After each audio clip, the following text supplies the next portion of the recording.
함께 나눌 말씀 벌써 기적 시리즈 17번째인데요. 네, 물 위를 걷는 기적에 대한 마태복음 14장 20절에서 33절 말씀 제가 읽도록 하겠습니다. 다 배불리 먹고 남은 조각을 12바구니에 차게 거두었으며 먹은 사람은 여자와 어린이 외에 5,000명이나 되었더라. 예수께서 즉시 제자들을 재촉하사 자기가 무리를 보내는 동안에 배를 타고 앞서 건너편으로 가게 하시고 무리를 보내신 후에 기도하러 따로 산에 올라가 가시니라. 저물매 거기 혼자 계시더니 배가 이미 육지에서 술이나 떠나서 바람이 거스르므로 물결로 말미암아 고난을 당하더라. 밤 사경에 예수께서 바다 위로 걸어가 제자들에게 오시니 제자들이 그가 바다 위로 걸어오심을 보고 놀라 유령이라 하며 무서워하여 소리 지르거늘 예수께서 즉시 이르시되 안심하라 나니 두려워하지 말라. 베드로가 대답하여 이르되 주여 만일 주님이시여든 나를 명하사 물 위로 오라 하소서 하니 오라 하시니 베드로가 배에서 내려 물 위로 걸어서 예수께로 가되 바람을 보고 무서워 빠져가는지라 소리질러 이르되 주여 나를 구원하소서 하니 예수께서 즉시 손을 내밀어 그를 붙잡으시며 이르시되 믿음이 작은 자여 왜 의심하였느냐 하시고 배에 함께 오름에 바람이 그치는지라 배에 있는 사람들이 예수께 절하며 이르되 진실로 하나님의 아들이로소이다 하더라. 아멘. 네, 무리를 걷는 기적인데 사실 제가 이름을 붙이고 싶은 거는 이 무리를 걷는 기적 이런 타이틀은 아니지만 우리가 보통 성경책에 써 있는 그 구분되어 있는 타이틀들을 그냥 따라서 적고 과연 이게 진짜 기적인가? 그리고 기적이라면 어떤 기적인가? 라는 부분을 생각할 수 있으면 좋겠다라는 생각이 듭니다. 네. 그 오병이어의 기적을 지난주에 우리가 마무리를 했습니다. 그래서 마무리하면서 두 가지 그 시선이 나뉘는 거를 봤는데 두 시선이라는 것은 제자들이 보고 있던 시선과 그리고 예수가 가지고 있던 시선. 성경 기록이 사실 이 오병이어의 사건의 마지막 부분에 그게 20절, 21절인데요. 다 배불리 먹고 남은 조각을 12바구니에 차게 두었다라는 부분에서 제가 여러분들께 이해시켜드린 바는 이 12바구니 도시락도 안 싸가지는 사람들이 어떻게 바구니는 들고 갔을까 이런 질문을 하면서 결국 12제자의 마음속에서 이 뭔가 잉여가 돼야 된다는 남아야지 이게 부로 축복으로 이어진다는 그래서 그 남기고 싶은 열망을 12바구니다 이렇게 표현을 했었고요. 그런데 먹은 사람이 여자와 어린이 외에 5,000명이다. 보통은 남자들을 중심으로 헤아리는 이 셈법에서 여자와 어린이가 먹었다라는 것에 예수는 시선을 가지고 있고 그리고 이 기록자는 분명히 그 시선을 이 기록을 하고 있는 시점에서는 간파하고 썼을 것이다 라고 이해를 했습니다. 그래서 지금 성경이라는 게 사실은 하나님의 시선과 인간의 시선 그리고 하나님의 관점과 인간의 관점이 계속 같이 흐르거든요. 그럼 우리는 거기에서 인간의 관점이 너무도 자연스러운데 그 가운데서 하나님은 어떤 부분으로 지금 계속 우리를 이끄시는가 그리고 우리는 어디에 주목해야 하는가를 알게 되는 게 이 성경인 것 같아요. 그래서 그 성경 가운데에서 오늘도 어김없이 예수 그리스도의 시선과 제자들의 시선이 그리고 예수 그리스도의 활동과 제자들의 활동이 사실 우리 안에 있는 함께하는 활동인데 어떻게 다른 양상으로 나타나는지 그렇다면 우리는 어떤 부분에서의 시선을 가져야 될지 그런 부분들을 함께 생각해 보도록 하죠. 이렇게 20절 22절에서 기적을 하나님이다. 하나님이 계시면 기적이 일어난다. 라는 이 착각하는 자리에서 오늘 흥미롭게도 보시면 22절인데요. 22절 말씀에 보면 예수님이 즉시 제자들을 재촉하사 자기가 무리를 보낼 테니 너희는 건너편으로 가라 하면서 거의 이렇게 쫓아내듯이 흩어내시는 거를 볼 수 있어요. 보통 여러분들 기억하시지만 예수님이 어떤 기적을 일으키거나 아니면 병자들을 고치거나 어떤 활동들을 했을 때 사람들이 막 무리가 되면 본인이 이렇게 떠나셨거든요. 얼른 다른 데로 가시니라, 뭐 건너가시니라, 배를 타고 건너가시니라, 산으로 가시니라. 이렇게 계속 예수님이 도망 다녔던 걸 우리가 이렇게 생각할 수 있는데, 오늘 말씀에서는 여러분 5천 명이 먹은 사건은 진짜 대단한 사건이에요. 지금 한번 상상해 보세요. 5천 명 넘는 사람이 한 사람의 막 팬덤을 이뤄서. 어제 TV를 잠깐 보는데 임영웅 그 콘서트에 그렇게 모였더라고요. 뭐 대단하더라고요, 보니까. 비가 오는데도 막 꼼짝 안 하고. 근데 그 당시에 예수가 있는데 5천 명이 넘는 사람들이 그렇게 있으면서 이 소위 말하면 먹을 거가 해결되는 기적을 봤잖아요. 사실 우리 보통 그렇게 얘기합니다. 다 먹고 살려고 하는 거지. 근데 먹고 사는 게 해결된다는 게 얼마나 큰 일이에요. 내가 먹고 사는 것만 아니면 안 해도 되는 일. 먹고 사는 것만 해결되면 내가 하고 싶은 일. 뭐 이렇게 생각하잖아요.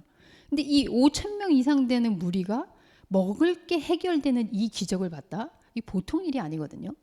근데 예수는 제자들 마음속에는 분명히 그랬을 거예요. 아, 기회다. 지금 예수가 사람들에게 영향을 미치면 예수가 가지고 있는 가르침, 예수가 전파하는 복음 이런 것들이 얼마나 사람들에게 먹힐 수 있을까? 뭐 당연한 거잖아요.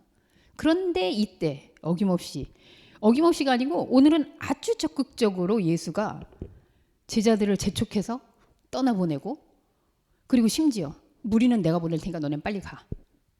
보낸다는 거죠. 도대체 예수님은 왜 이러실까? 그리고 결국은 제자들을 건네보내고 무리를 보낸 후에 이제 기도하러 따로 산에 올라가신다. 그리고 혼자 있는다. 이 어김없이 이 대목이 나와요. 사람들은 기적이 일어난 그 땅을 정말 그건 성지죠. 어떻게 보면. 뭐 우리도 신앙생활에서 나 그때 거기서 하나님께 회개했어. 뭐 구원파들은 몇 날, 몇 시, 며칠 어디에서 뭐 이런 것까지 다 기억하는데, 그때 그 자리, 그래서 뭐 첫사랑을 회복한다 그러면, 그래서 우리나라 기도원이 안 없어지고 잘 돼요. 거기 가서 이렇게 다 울며 불며 이렇게 체험을 했기 때문에. 근데 어쨌든 그 성지를 다 헤쳐버리고 떠나는 예수의 이 모습. 예수는 도대체 왜 그럴까요? 사실 이 12바구니를 헤아리고 있는 것이 제자들은 예수가 이렇게 위대한 일을 했고 이것을 남겼어 라고 헤아리고 있는 게 제자의 도 혹은 제자가 하는 일. 쉽게 생각해보면 우리도 어떤 부분에 있어서 내가 기도했더니 응답됐다? 그럼 그 응답을 간증하는 일, 전하는 일, 그리고 계속해서 그 일들이 반복되는 일, 이런 거를 주목하거든요. 그리고 제자의 삶에는 그런 것들이 나타나야 된다라고 생각하는 거죠. 근데 예수는 거꾸로 예수 그리스도의 말씀으로 인해서 다른 차원의 양식을 맛본 사람들, 한마디로 다른 차원, 영적인 차원의 세계를 경험한 사람들이 다시 그냥 무리가 되어서 그 아우성치는 환호하는 이런 무리로 전락한다는 표현에서 죄송해요. 그렇게 내려앉는 것을 경계하신단 말이죠. 그리고 흩어내시는 거예요. 그게 아니다. 소위 만약에 여기가 성지라면, 우리 보통 그러잖아요. 교회 지으려면 땅 밟기를 하면서 이 땅은 하나님이 주신 땅. 그 결국은 차지하게 되는데 정말 그게 하나님의 역사인지는 좀 되물어 봐야 될 일이라고 생각해요. 네, 저는 믿음이 없어서 그렇게 믿지 않지만 어쨌든 지금 예수는 자신이 보여준 이 양식의 세계가 요만한 걸 가지고 뻥튀기해서 많이 먹은 사건이 아니라 우리에게 다른 차원의 양식이 있구나. 하늘로부터 오는 양식이 있구나. 그래, 우리는 과거에 광야에서도 그랬지. 하나님이 주시는 다른 양식이 있구나. 그 양식은 하나님의 말씀으로부터 오는구나 하는 차원을, 지금 영적인 차원을 보여주시는 과정인데, 이게 다시 얼마나 남았어? 많이 남았는데. 와, 대단하다. 엄청 먹었는데? 하고 그 자리에 눌러 앉으려는 그 무리화되는 거를 다 흩어내시는 거죠. 그럼 예수님이 정말 이렇게 하고 뭐 산에 올라갔냐, 어디 산이 있었냐, 기도하러 갔다. 그러면 또 우리는 가서 감사의 기도를 드리면서 다음번에 또 기적이 나타나겠지가 아니라, 무리를 내보내시는 이 활동, 하나님의 영적인 세계의 그 사건이 자기 안에서 영적으로 해석되도록, 또 혼자 계시다 그러한 무리화가 되지 않도록 내보내고 건너가시고 하는 그 활동 자체가 기도예요. 여러분 기도가 무슨 가서 오늘 이렇게 나의 소원을 들어주셔서 감사합니다. 위에서 이런 거 내려주셔서 감사합니다 하면 그거는 무리예요. 예수는 그거를 흩어내시고 영적 세계는 그러한 것들과 상관이 없다. 현상에서 먹고 사는 일을 해결하는데 하나님의 말씀이 있는 게 아니다라는 걸 새기면서 흩어내는 그 활동이 기도예요. 왜? 기도는 홀로 있게 되는 거기 때문에. 그래서 예수님이 뭔가를 하고 기도하러 가고 산에 올라가고 그래서 우리도 산에 가서 기도하고 이러라는 게 아니라 그 무리화가 되는 거를 흩어내고 있는 자체가 기도라는 거예요. 그럼 우리가 기도를 한다면 뭐뭐 해주세요 이런 기도를 사실은 할 수 없겠죠. 오히려 우리 안에서 이것은 내가 현상적으로 구하고 있던 것들이었구나 라고 그 무리가 헤쳐지는 순간이 기도라는 거죠. 그래서 그거를 계속 흩어내기 위해서 사실 우리가 이렇게 모인 거죠. 모이는 이유, 혼자 있는 이유, 그 흩어냄이 곧 기도고 홀로 있음이에요. 그리고 산에 올라갔다. 왜 산에 자꾸 갈까요? 등산을 좋아해서? 다른 차원으로 이동하시는 거죠. 제자들과 무리들이 오늘 먹은 사건을 현상에서 기뻐하고 환호하고 와 대단하다 하고 있는 동안에 예수는 이게 이 땅에서 먹고 사는 문제가 아닌데 라는 것을 다시 홀로 새기면서 하나님의 먹음의 다른 차원에 대한 것을 생각하는 것. 그게 기도고 홀로 있음이고. 그런데 흥미로운 이야기가 계속 진행됩니다.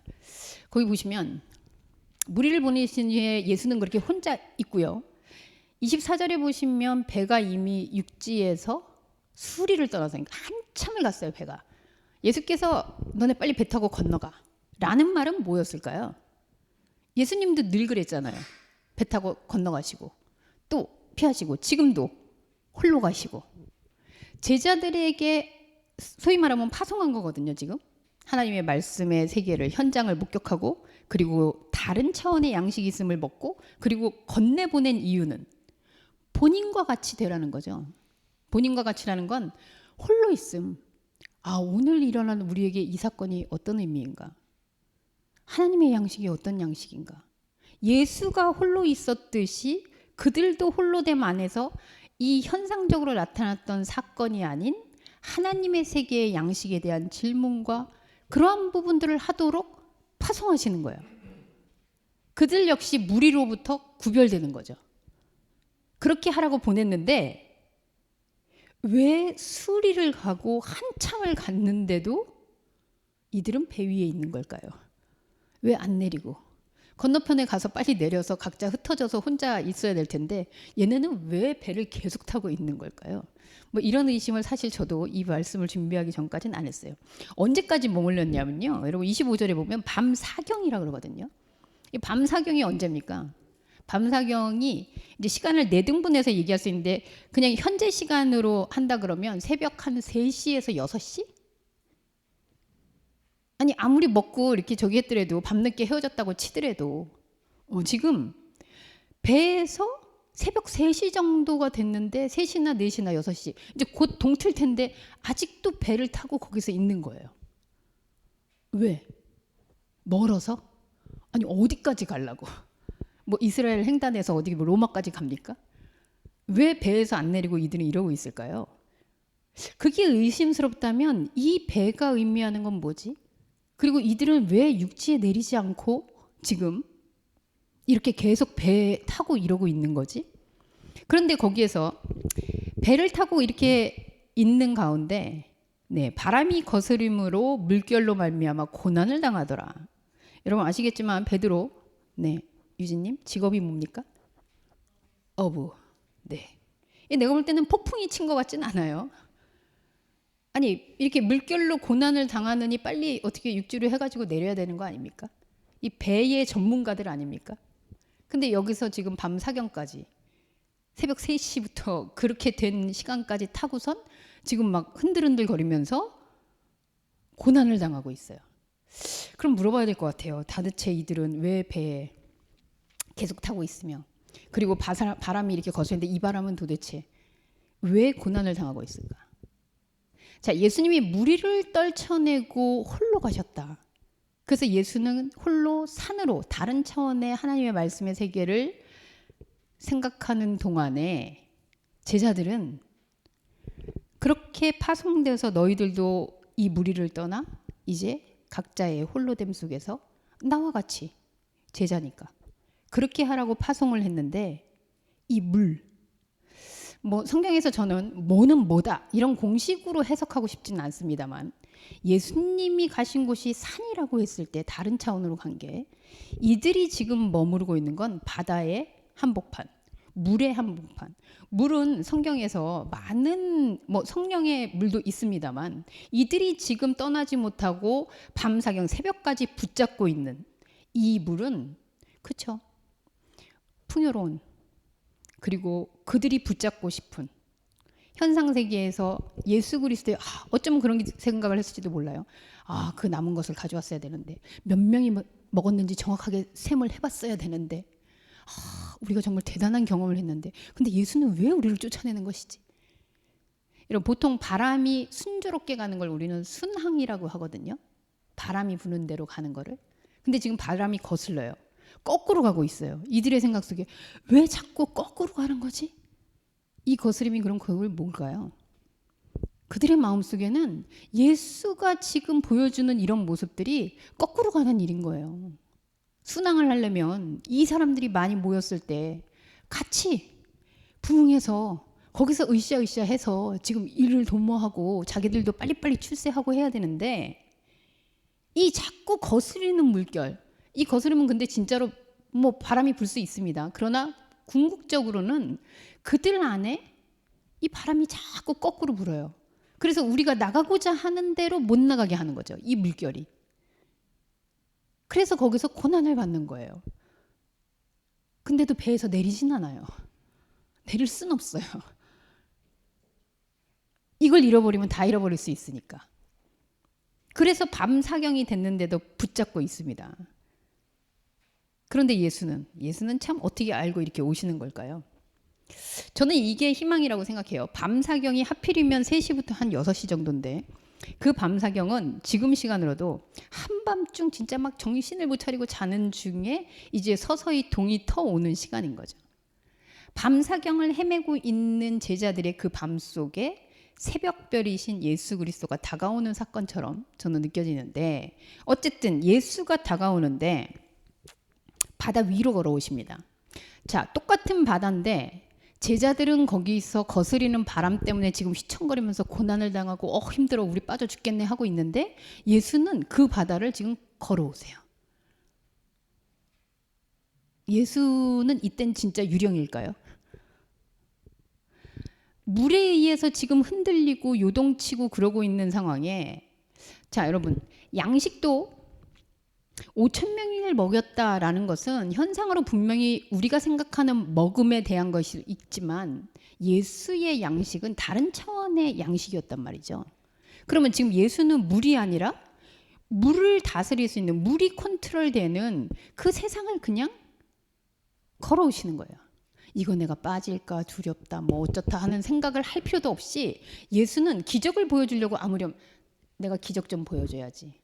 그래서 짠 하고 나타나는 게 아니라면 슈퍼맨이 아니라면 예수는 지금 이들이 생각하는 물 왜 우리가 가자는 대로 못 가지? 우리 남았었는데 우리 그것들을 했어야 되는데 하는 이 안에서 일어나는 요동과 불안함과 두려움과 이런 것과 상관없이 그냥 물을 걸으신다는 거죠. 세상을 그냥 걸으시는 거예요. 그런 생각 없이 그냥 가시는 거예요. 그런데 제자들의 눈에는 어떻게 보여요? 26절에 보면 바다 위로 걸어오심을 보고 아니 우리는 지금 이렇게 헤매고 막 흔들리고 있는데 저기 누군가 걸어오고 있어. 그러니까 유령이다. 뭐 당연히 유령이겠죠. 뭐 우리도 그러지 않습니까? 내가 정말 안 돼. 뭔가를 하고자 하는데 이게 어려워. 그런데 진짜 말씀이 와서 부딪혀. 근데 갑자기 내 방식과는 전혀 다른 세계야? 유령이죠. 근데 더 이제 기가 막힌 사건이 나와요. 예수님께서 그런 이들을 보면서 안심해라, 두려워하지 말라. 자, 제가 만약에 혜민이한테 혜민아 두려워하지 마. 뭐 얘기도 안 했는데 그러는 상태면 제가 뭘 전제하고 있는 걸까요? 혜민이는 지금 두렵구나. 혜민이는 지금 안심을 못하는구나. 예수님은 이미 이들이 바다라는 자기들이 설정해 놓은 그 세계 가운데서 예수가 어떻게 해야 되는데, 앞으로 우리는 어떻게 해야 하는데, 하지만 그 방향을 향해서 못 나가고 있는 이 우겨쌈에서 그냥 그렇게 하지 마, 두려워하지 마, 안심해. 이들이 어떤 상태인지를 간파하고 계시는 거죠. 근데 그때 역시 우리의 기대를 저버리지 않는 베드로가 대답합니다. 28절 같이 한번 읽어볼까요? 시작. 베드로가 대답하여 이르되 주여 만일 주님이시거든 나를 명하사 물 위로 오라 하소서. 예수님이 물 위를 걷는다라는 것은 실제로도 저는 예수님이 물 위를 걸었을 거라고 생각해요. 그런데 물 위를 물에 침범당하지 않고 세상을 살되 세상에 의해서 내가 사는 게 아니라 세상을 컨트롤하고 있는, 그래서 다른 방식의 걸음을 걷고 있는 예수의 모습인 건데 베드로는 딱 그러는 거죠. 스승님, 저도 당신이 진짜 스승이라면, 나를 제자로 생각한다면 나도 걷게 해달라. 이게 무슨 말입니까? 이들이 제자라고 지금 12제자가 열심히 쫓아다니거든요. 근데 이상하진 않아요. 보통 저는 잘 안 맞습니다만 뭐 예전에 그 소림사 영화 무협지 막 이런 데 보면 제자들은 뭘 하는 사람입니까? 스승의 거를 전수해서 계승하고 그대로 보여주는 사람. 그렇죠? 스승이 뭔가를 했으면 그거를 기술을 전수해줘서 그들이 나중에 스승이 죽은 다음에도 그거를 계속 이어가는 거죠. 아마 제자들이 생각했던, 그리고 뭐 율법사들도 그렇고 보통 가르침이라는 것에 대해서 사람들은 그렇게 생각할 수 있을 것 같아요. 내가 스승으로부터 배워서 그거를 그대로 행하는 것. 베드로도 아마 자신이 제자라면 굉장히 좀 어폐가 있는 말인데, 주여 만일 주님이시거든. 주님이 아닐 수도 있다는 거죠. 나 못 걸으면 나 걷게 해달라. 근데 저는 상상을 했을 때 밤에 내가 배를 타고 이렇게 흔들리고 있는데 저기서 유령 같은 게 와요. 근데 알고 보니 내 스승님이야. 그럼 보통 반응이 어떻게 나올까요? 인서님. 만약에 배를 타고 있었어. 근데 막 너무, 근데 저기서 막 유령 같은 게, 좀비 같은 게 오고 있어. 근데 알고 보니 내가 아는 사람이었어. 어떤 반응일까요? 반가움, 안심. 빨리 와, 빨리 와. 나 죽을 뻔. 나 완전히 무서워가지고 너 유령인 줄 알았잖아. 이래야 되잖아요. 우리의 베드로는 달라요, 여러분. 나도 걷게 해달라. 네. 나도 당신처럼 걷게 해달라. 이게 그래서 난 베드로가 지금 있었으면 약간 퍼포먼스 아니면 이렇게 이벤트 기획자 됐으면 되게 잘 됐을 것 같다. 막 이런 생각도 들긴 하는데, 베드로는 사실 제자들의 대표성이란 말이죠. 12제자를 대표하는 이름이에요, 사실은. 그런데 주님이거든 나를 물로 걷게 해라. 현상에서는 사실 훌륭할 수도 있을 것 같아요. 가장 먼저 주님, 예수님의 것을 본받고 싶어하는. 그런데 여러분 생각해 보세요. 베드로의 이 제자도는 내가 주님처럼 되는 것이 제자다? 주님처럼은 곧 하나님처럼이에요. 성경에 하나님처럼 되고자 했던 무수한 기록이 있죠. 그 첫 번째 기원은 하나님처럼 되고자, 선악과로부터 하나님처럼 되고자. 그래서 예수의 이름으로, 나중에 베드로 보면은 예수님 가신 다음에도 그럽니다. 예수의 이름으로 명하노니. 그거 되게 은혜로운 것 같아가지고 우리도 기도할 때 그런 거 되게 많이 하는데, 여러분 예수의 이름으로 명해서 현상에서 뭔가를 왜 변화시켜야 됩니까? 예수는 영적인 세계에 대한 이야기라고 끊임없이 얘기하고 있는데, 지금 예수에게 나도 너처럼 진짜로 예수를 주님이라고 생각하고 하나님이신 예수 그리스도라고 생각한다면 나 너처럼 걷게 해줘. 어떻게? 나도 하나님처럼 되게 해줘. 나도 하나님의 아들처럼 되고 싶어. 나도 하나님 같이 되고 싶어. 그 주문을 지금 하는 거잖아요. 하나님도 그냥 말씀으로 창조하셨죠. 저도 그냥 일하기 힘드니까 불로소득 주세요. 나 아무것도 안 하는데 원하는 건 해주세요. 이거하고 뭐가 달라요? 지금 베드로가 이 밤사경에 물을 왜 걸어야 되는 걸까요? 하나님처럼 되고자 하는, 말은 우리 스승으로 오시고 자청령 우베코에서 우리가 이렇게 하고 뭐 이렇게 생각했지만, 지금 베드로로 불리는 예수의 제자들 안에는 예수처럼 되고자 하는, 그것은 다분히 현상으로, 그래서 사람들을 막 먹이고 자기네들이 뭔가를 행하고 물은 막 걷고 병자들 고치고, 왜 우리는 이게 안 됩니까? 이렇게 나중에 묻잖아요. 하나님처럼 되고자 하는 마음이에요. 그걸 제자라는 이름으로 바꾸고 있는 거죠.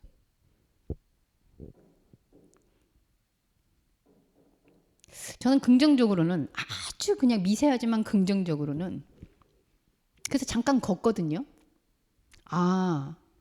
예수께로 다가갈 수 있는 베드로의 이 가능성, 영적 자아의 세계가 있을 수 있다. 근데 사실은 여기서는 베드로가 지금 그렇게 한다라는 걸 보여주기보다는, 그래서 예수는 그럽니다. 그래, 와.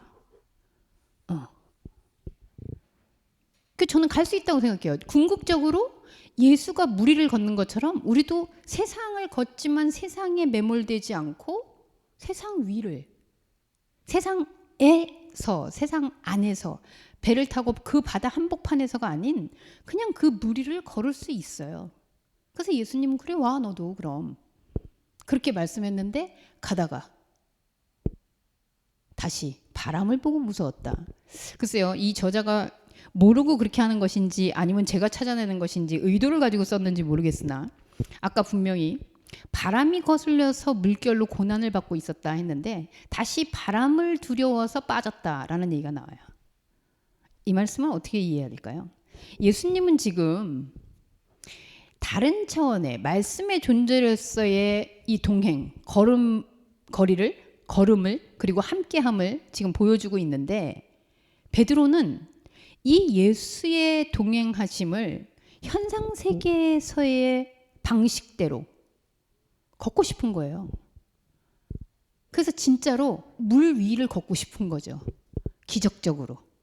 예수에게는 그게 전혀 기적이 아니었을 거예요. 그리고 예수님이 예를 들어서 하나님의 차원이라고 했을 때 비행기를 타고 가고 있는데, 네, 우리도 비행기 타면 가요. 그런데 비행기 안 타고 날르고 싶은 거죠. 현상에서. 이거를 계속 요구하면서 하나님한테 기적을 일으켜달라 그러고, 우리에게 우리의 권세를 보여달라 그러고, 하나님이 시어든 나에게 그런 것들을 행해달라 그러고, 이런 주문들을 우리가 얼마나 많이 합니까?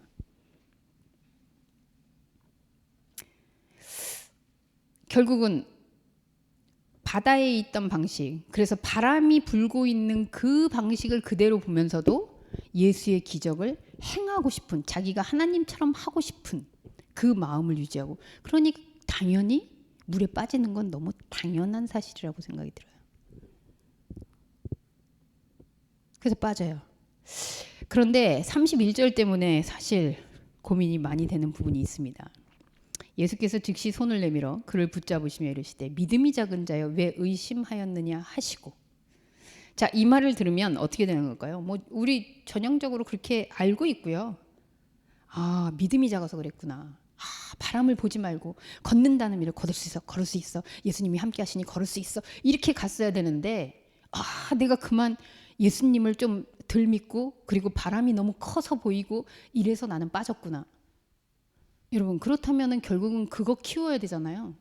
믿음을 키우면은, 믿음이 커지면 걷는다는 거잖아요. 진짜?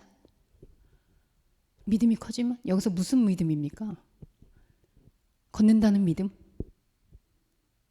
그런 걸까요? 여기 믿음이 작은 자여 왜 의심했느냐라고 말할 때 이 믿음이 작다라는 말이,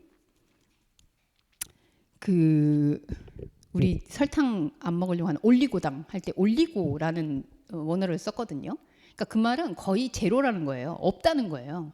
믿음이 없다라는 상태를 지금 진단하시는 거거든요. 그럼 무슨 믿음이 없다는 걸까요?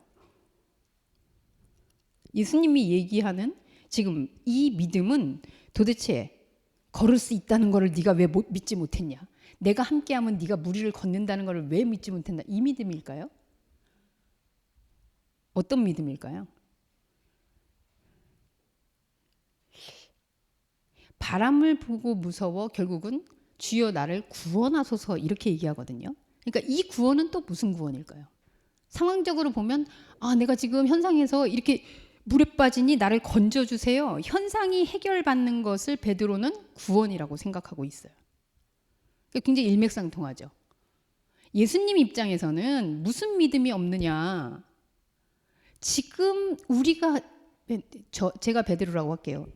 베드로가 가지고 있는 그 세계관 안에는 주님이 어떤 분이신지, 말씀으로 존재하는 하나님이 어떤 분이신지, 그리고 진짜 구원이 무엇인지를 생각하는 게 하나도 없다는 거예요. 현상에서 먹을 거 생기면 좋아하고 이게 드디어 우리가 성공의 길이 열렸구나. 그리고 아픈 자 고쳐주면 막 환자들 몰고 와가지고 줄 세워가지고 거기서 하고, 그런데 이름 없는 사람 오면은 막 치우고, 어린아이들은 가라 그러고, 혈루병 여인 같은 경우 누군지 어떻게 합니까 이러고. 그러니까 계속해서 그리로만 보고 있는 상태에서 구원을 얘기한다, 믿음을 얘기한다. 예수님하고 전혀 다른 세계잖아요.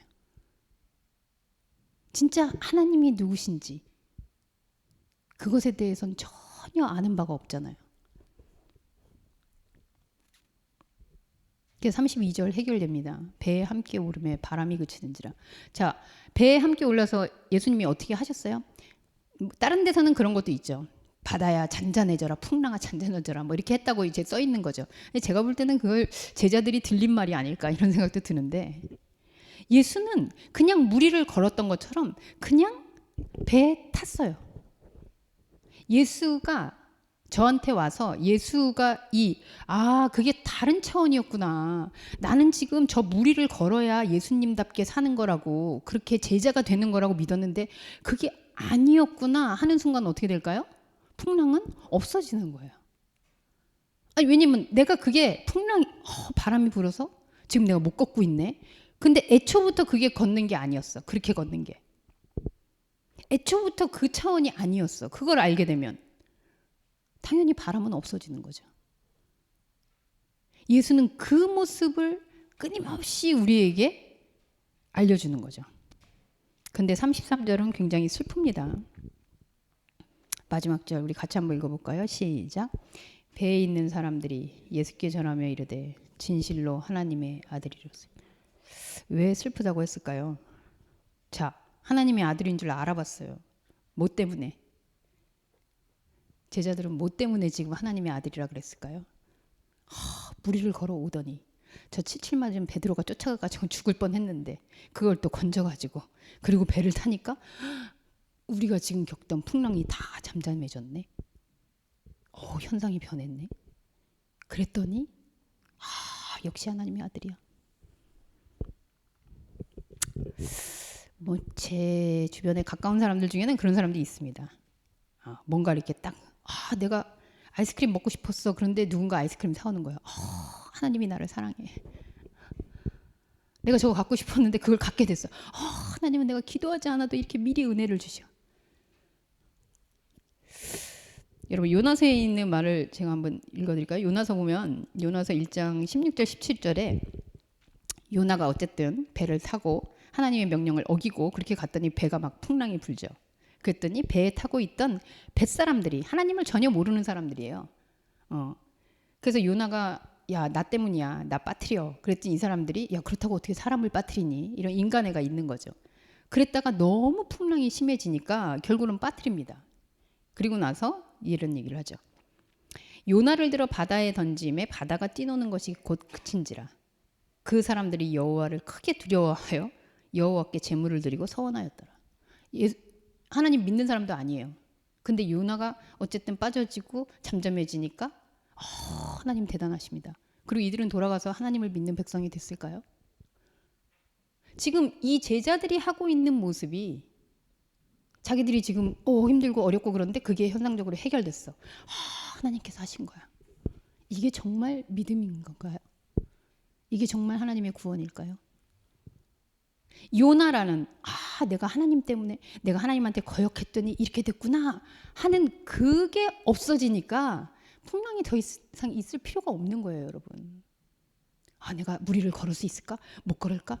예수님이 나를 건져줄까? 예수님이 풍랑을 잔잔케 할까? 이런 생각이 없으면 그게 풍랑이에요. 그냥 풍랑이 없어지는 거예요. 내가 이렇게 하면 하나님이 해줄까? 내가 이렇게 하면 하나님이 도와줄까? 하나님한테 도움받을 생각을 안 하시면 그냥 평안한 거예요. 지난주에 저한테 뭐 페이스북을 보신 분들은 알 수도 있는데 진짜 새벽 6시인가요? 새벽 한 5시쯤인가? 그러고 지나고 저는 한 새벽 7시, 새벽도 아니네요. 아침 한 7시 반쯤 문자를 본 거예요. 근데 문자가 막 와 있는 거예요. 그러면서 제가 한 700명 정도가 들어있는 그 어떤 단톡방에 들어있습니다. 회원으로. 근데 갑자기 어떤 분이 그 회원 중에 몇몇 분이 저한테 개인 톡을 보내면서 지금 당신이 500개 이상의 이모티콘을 그 단체 톡에 남기고 있다는 거예요. 그래서 제가 네? 그래가지고 들어가 봤어요, 그 톡을. 근데 그 톡을 저는 이제 조용한 톡으로 놓고 수동적으로 정보를 읽을 때만 읽기 때문에 들어가지도 않았었는데 이제 들어갔어요. 그때 진짜 이모티콘이 수백 개가 거기 막 계속 달리고 있었던 거예요. 그래서 일단은 내가 뭔가 해킹이 됐나 보다. 그리고선 미안합니다. 일단 제가 멈추고 그리고 탈퇴를 하고 비번을 바꾸겠습니다. 그래서 상황을 종료했어요. 뭐 결론적으로는 제 계정이 해킹 당한 것 같아요. 네. 근데 그날 아침에 그러고 나니까 우와 정신이 혼미해지더라고. 그래서 이거 그럼 가만있어 봐. 은행 그 구자랑 막 이런 건 어떻게 되는 거지? 그래서 일단은 비밀번호랑 비밀번호를 다 바꾸고 막 그거를 조정하고 근데 저녁 때가 되도록 막 그 아침에 그게 사실 불안하고 이게 어떻게 되는 거지? 근데 더 불안한 사건은 이제 거기에 있는 그 단톡 회원 중에 한 명이 제가 이제 지인이어가지고 그분을 만났는데 그분이 이제 그걸 본 거죠, 같이. 그래서 내가 해킹당해서 내가 진짜 너무 황당했다 그런데 저는 앞부분이어서 못 본 거예요. 그런데 맨 처음에 그 이모티콘이 시작되기 전에 제가 예전에 만들어놨는데 잘 안 쓰고 있는 홈페이지 그 홈페이지를 먼저 링크를 걸어놓고 그 다음에 그 이모티콘이 달리기 시작했다는 거죠. 그러니까 사실 더 두려워지더라고. 이게 그럼 누구의 원한을 산 건가? 복수인가? 그래서 그 홈페이지를 딱 누르면 제 얼굴이 이렇게 딱 나오더라고요. 제 이력하고 누구하고. 그 밑에 주원기 목사님은 거저 따라와. 이건 일부러 그런 건데 뭐지? 그래서 내가 정신이 혼미해져서 이걸 어떻게 해야 되나. 내가 누구한테 뭘 잘못했나 막 이러다가 제가 알고 있는 한 박사님이 있어서 연락을 드렸어요. 박사님 내가 이러이러한 상황인데 이렇다. 그랬더니 역시 전문가더라고요. 그게 10년 전쯤에 뭐 이렇게 이름이 있어요. 무슨 해킹인데 그게 스카이프라는 데서 있었던 그 공격이래요. 그래서 이모티콘을 그렇게 수백 개를 하면 한 500개, 600, 700개 정도가 됐을 때 그 단체의 그 운영되는 회의가 멈추게 돼 있대요. 그래서 예전에 그런 게 유행을 한 적이 있었노라고. 그래서 아마 그런 류인 것 같다고.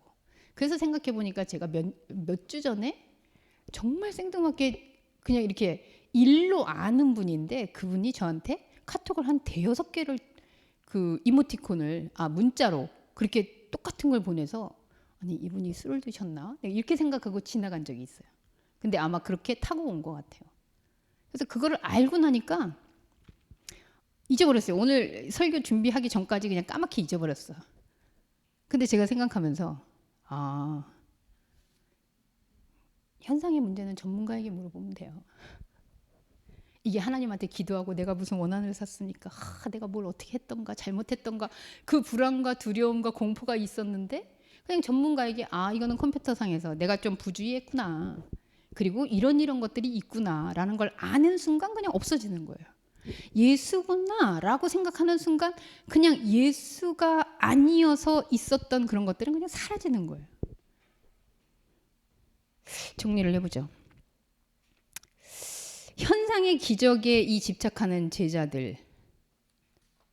예수는 제자들 정도만 됐다는 것도 계속 이 무리들에서 끌어올리시는 거거든요. 다른 차원으로, 말씀으로. 그래서 제자들을 앞으로 나오게 하시고 제자들을 산으로 데려가기도 하시고 제자들을 또 훈련을 시키시기도 하고 이 말씀을 통해서 계속 영적인 차원의 세계가 있음을 이렇게 길어 올리시는데 틈만 나면 제자들은 땅으로, 무리로, 그리고 이 군중들로 이걸 넓히고 싶어하는 그 모습이 우리 안에 있는 종교적 영향력이라는 이름으로 나타나는 그 무리화되는 것을 예수는 끊임없이 차단하시는 거예요.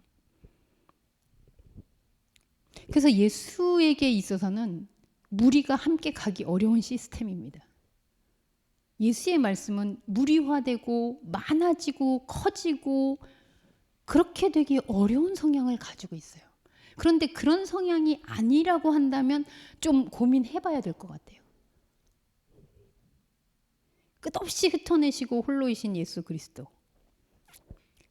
그렇다면 우리는 생각해야죠. 내가 예수의 제자라면, 내가 예수의 말씀으로 함께하는 자라면, 현상 기적의 자리에서 건너가 그 말씀을 새기는 홀로의 시간, 그게 기도라면 우리는 지금 어디에 있는가? 그런 질문이 다시 한번 우리의 영혼을 깨우는 그런 말씀이 되기를 소원합니다. 기도하겠습니다. 하나님, 예수 주변에 무리가 좀 많고 그래서 내가 예수에게 사랑을 받고 예수에게 은혜를 입고 예수와 그래도 무리보다는 좀 더 앞서 나가는 사람으로 인정받는 것이 믿음이 큰 것, 신앙 좋은 것이라면 참 좋겠는데 심지어 목사라는 타이틀을 달고도 이 무리 위에 쓸 수 없다라는 이것을 이렇게 끊임없이 흩어내는 예수의 모습이 사실 우리 안에 풍랑이 됩니다. 하지만 예수는 우리로 하여금 끝없이 무리됨을 흩어내시고 그 홀로 있음 가운데 내가 배를 타고 있던 무리를 걸어가든 산을 가든 어디를 가든 오히려 홀로 있음 가운데 예수 그리스도의 말씀의 존재가 된다라는 그 진리를 다시 확인시켜 주시니 현상의 마음은 아프지만 그것이 진리임을 고백합니다. 하나님의 말씀대로 예수가 했던 기적을 탐내며 하나님처럼 되고 싶은 것이 아니라 예수가 했던 기적 앞에서도 그 기적을 흩어내는 그 홀로됨의 역사에 주목할 수 있는 저희들이 되게 하여 주옵소서. 예수님의 이름으로 기도합니다. 아멘.